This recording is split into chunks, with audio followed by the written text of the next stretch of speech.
You ever wonder what it's like to be left behind before you even understand what abandonment means? To wait by the window every birthday, every Christmas, hoping maybe this is the year he comes back? Yeah, me too. But I stopped hoping a long time ago. My name's Layla, I'm 25, and I've lived with my grandmother, Nana Ruth, for as long as I can remember. I don't remember much about my mom. She passed away when I was 4.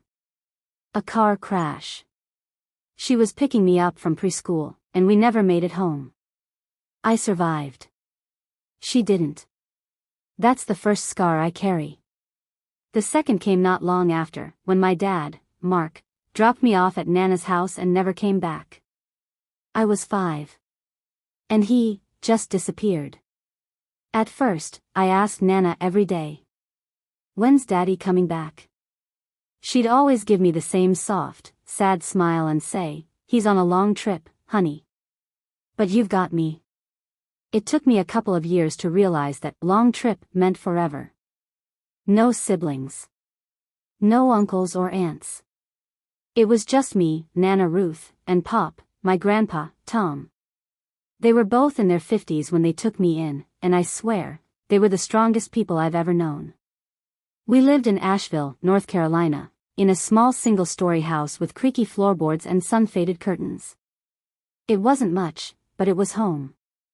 Nana worked odd jobs, cleaning offices, stocking shelves at the grocery store, even babysitting when she could. Pop worked at the post office, sorting mail quietly, day after day. They didn't have much, but they gave me everything that mattered. They never let me feel like I was a burden. Not once. When I started school, Nana bought me a pink backpack with little cartoon bees on it. I wore that thing out in a month because I never wanted to take it off. It wasn't just a backpack. It was proof that someone out there still believed in me. Pop wasn't big on words. He was the type of grandpa who showed love in other ways. Sneaking candy into my lunchbox. Letting me watch cartoons past bedtime when Nana wasn't looking. Fixing my bike without saying a word. I'd just wake up and find it spotless, with brand new training wheels. As I got older, I started to realize what they were doing for me. They weren't just raising me. They were sacrificing for me. By middle school, I saw the strain. Bills piled up. Pop's back started giving out. Nana's hands got stiff from cleaning jobs. But they never stopped working. Never stopped smiling. And I made a promise to myself. I was going to make it worth it. School became everything to me. I studied like my life depended on it, because in a way, it did. I wasn't going to let them waste their health and time and energy just for me to end up stuck in the same cycle. There was a private high school in Asheville that I dreamed about. The kind that could actually open doors. But Nana sat me down one night, I'll never forget it. She said, "Baby, don't worry about fancy schools. Just go where your heart tells you." That's when I knew they were struggling more than they let on. So I decided I'd make do with the best public school in the city. I studied like crazy. Flashcards. YouTube lectures. Practice tests. And when I got in, Nana cried. Pop, who barely ever spoke, gave me the tightest hug I'd ever had. And I swear, I saw a tear run down his cheek. That was the first time I truly felt like I was repaying them. Like I wasn't just the girl someone left behind. I was someone worth staying for. To celebrate, Pop booked us a table at this little Italian place we could barely afford. We didn't do dinners out often. But that night, we ordered dessert and appetizers. I felt like a princess. But even fairy tales have their shadows. Because by my second year of high school, something shifted. The light in our house dimmed. The air got heavier. One day I came home and saw Nana sitting at the kitchen table, head in her hands. She didn't look up when I came in. Just whispered.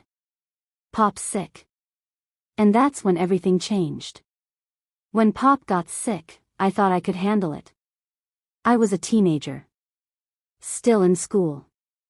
Still clutching at this dream of a better future. But hospitals, doctor visits, medication schedules, those don't care about dreams. They drown you in reality. Pop had cancer. And it wasn't the early stage, we've got this kind. It was aggressive. Relentless. He tried to stay strong for me. Told jokes from his recliner. Watched old westerns with a forced smile. But every time I looked at him, I saw the quiet panic behind his eyes. Nana didn't panic. Nana worked. She picked up extra hours, more cleaning gigs, anything she could do. She was already in her 60s, and she was scrubbing toilets just to pay for Pop's medication. I started helping however I could, cooking, cleaning, watching him while she worked. But nothing prepares you for the day you're quiet, sturdy, candy-sneaking Pop can't get out of bed. He passed during my senior year. Peacefully, they said. I didn't cry right away. I just sat there, holding his hand, pretending he'd wake up and ask for his crossword puzzle like always. After that, it was just me and Nana. I got into community college on a partial scholarship, but we couldn't afford the rest. So I postponed it. Got a full-time job at the local hardware store. Took shifts wherever I could. I told myself it was temporary, just until we were on our feet. But time has a funny way of running away from you when you're in survival mode. Now I'm 25. Still working. Still living with Nana in the same house. We get by, barely. She insists she's fine, still takes the occasional part-time job, but I can see it in her eyes. She's tired. And then one day, the phone rings. I almost didn't answer. It was an unknown number. But something told me to pick up. Hello, is this Layla? Yes, who's this? A pause. This is Vanessa.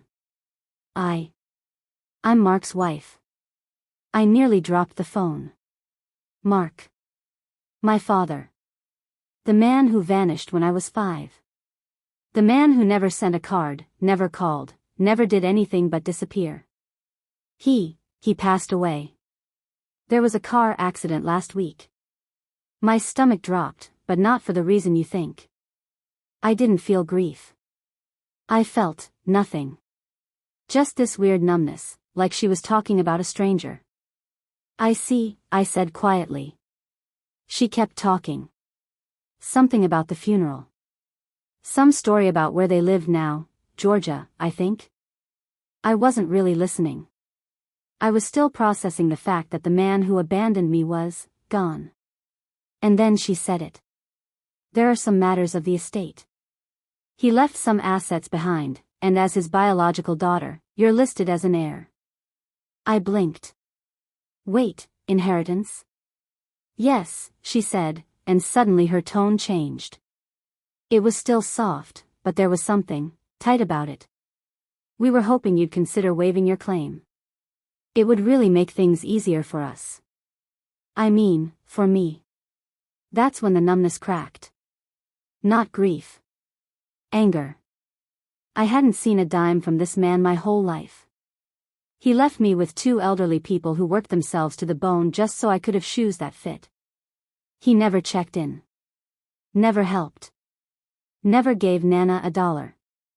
And now his wife, some woman I'd never met, wanted me to just walk away. No, I said. There was a pause.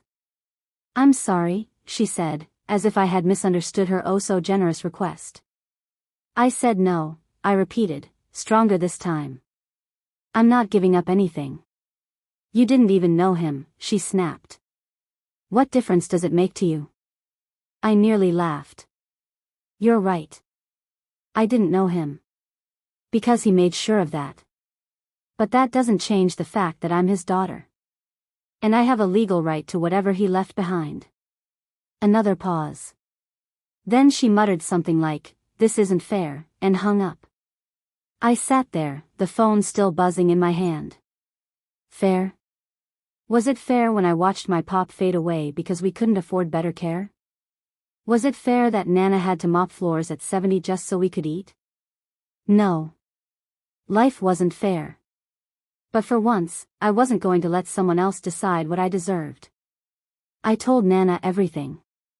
She didn't even look surprised. I always knew your father was selfish, she said. But this? This is something else.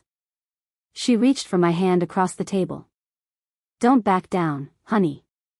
He may not have been a father to you, but you're still his blood. And that means something. That night, I Googled family lawyers. Because this time, I wasn't letting go. That I didn't sleep much that night. Something about hearing her voice, Vanessa, the woman who married my father, lived in his house, got his attention, his money, his everything, just sent me spiraling. I kept hearing her words over and over again. Would you consider giving up your inheritance? It would make things easier for us. Easier. That's what she cared about. Not who I was. Not what I'd been through. Just that I would quietly disappear, like I always had. But not this time. The next morning, I called Mr. Landon, a local attorney my Nana trusted.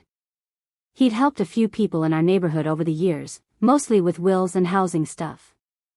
Nana always said he was a straight shooter. That sounded exactly like what I needed. We met in his cramped office that smelled faintly of coffee and old printer toner. I explained everything, my dad's death, the call, the inheritance, the demand from Vanessa. He didn't flinch. Just nodded and pulled out a yellow legal pad. Your father didn't leave a formal will. But you're his biological child. That gives you a legal claim to half of everything, unless you explicitly waive that right. I'm not waiving anything, I said. Good, he replied, scribbling something down. Because her tone sounds like someone who's hoping you'll cave early. Spoiler, I wasn't. A few days later, her lawyer reached out to Mr. Landon. The tone was polite, sure, but it was coated in fake sweetness and passive-aggressive digs. Given that Miss Layla had no relationship with the deceased, we believe it's only fair to discuss a voluntary withdrawal. Voluntary withdrawal? They made it sound like I was crashing a party I wasn't invited to. No. This wasn't about a party. This was about the life I never got. The birthday cards that never came. The child support that never arrived. The silence after Pop died and Nana and I stood over an empty savings account, wondering how we'd afford his burial. You think I feel guilty taking half? I haven't even had half a chance in this family. Then came the next blow. Vanessa showed up. In person. It was a Tuesday. Nana was out at her part-time cleaning job. I was off work, folding laundry on the couch, when I heard a knock. I opened the door, and there she was. Slim, sharp blazer, high heels clicking on our old wooden porch. Layla, she said. We need to talk. I stepped aside and let her in. Something told me to hear her out. Maybe I wanted to see her face when she tried to justify taking everything. We sat at the same kitchen table where Nana and I had cried over bills. Where we'd eaten spaghetti 4 nights in a row because it was all we could afford. Where I'd helped Pop with his medication schedule. That table. She didn't seem to notice the history. You didn't know him, she said calmly. You didn't even visit. Why are you doing this? You're right, I replied. I didn't know him. Because he didn't want me to. That doesn't mean I'm going to erase myself now that he's gone. She blinked. Clearly not expecting resistance. I was his wife, she said. I was there when he was sick. I held his hand when he died. That's great, I said, not unkindly. You knew the version of him that chose to be present. I knew the one who didn't. There was a long pause. And then, she dropped the mask. This is about money, isn't it? She snapped. You want your cut. Fine. But don't pretend this is about family or justice. I stood up. No. This is about someone finally standing up for the girl he left behind. You want to talk about fairness? You want to talk about love? I watched my grandfather die in a worn-out recliner because we couldn't afford better care. You were sipping cocktails in Savannah while Nana cleaned motel toilets. She flinched at that. And then she left. No goodbyes. No threats. Just that cold, tight look in her eyes, like she'd finally realized I wasn't going to disappear quietly. Mr. Landon filed the paperwork the next day.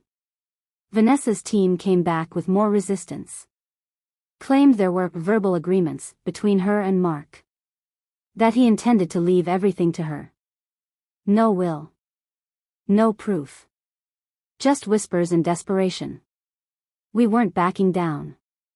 They tried another tactic, said I needed a DNA test to prove paternity. I laughed when Mr. Landon told me. She's really reaching now, he said. She's scared, I replied. And I was right. Because the next move they made wasn't legal. It was personal. They say when people are desperate, they'll show you who they really are. Vanessa's lawyers had tried everything. Claiming verbal promises. Suggesting I wasn't really Mark's daughter. Even accusing me of profiting off grief. But nothing stuck. Because the truth was simple.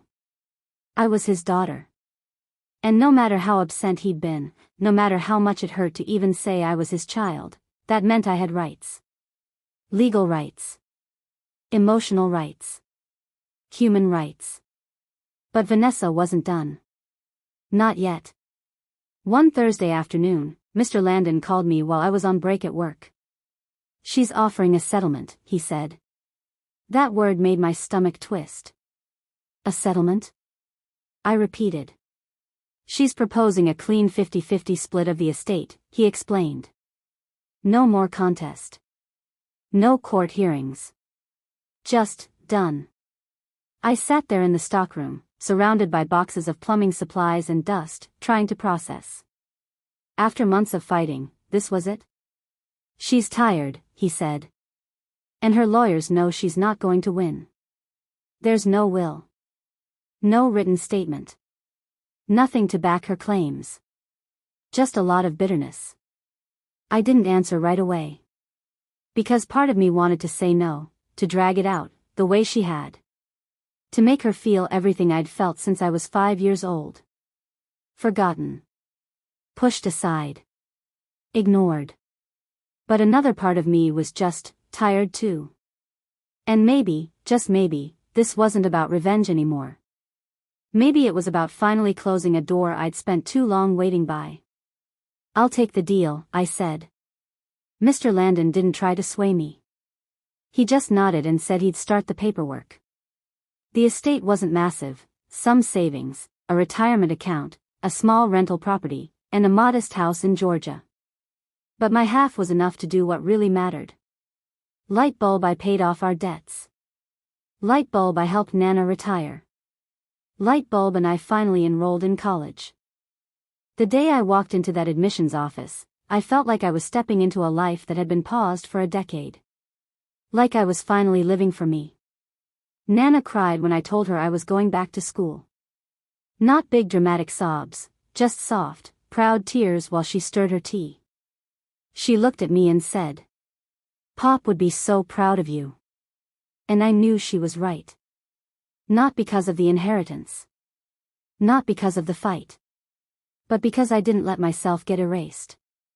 Weeks later, something strange happened. I got a letter in the mail. No return address. Inside was a folded note. "You could have ruined me. You didn't. I won't forget that. Vanessa." I stared at it for a long time. I didn't feel satisfaction. Or anger. Or victory. Just peace. Because for the first time in my life, I wasn't waiting for someone else to come save me. I had saved myself. A few months after that, Nana and I visited the cemetery where Pop was buried. I brought flowers. She brought his favorite candy, those weird peanut butter taffies no one else likes. We stood there in the sunlight, silent for a while. Then I said it, out loud for the first time. He left me with nothing. But I took back everything. Nana squeezed my hand. And I knew she felt it too. Not just the closure, but the pride.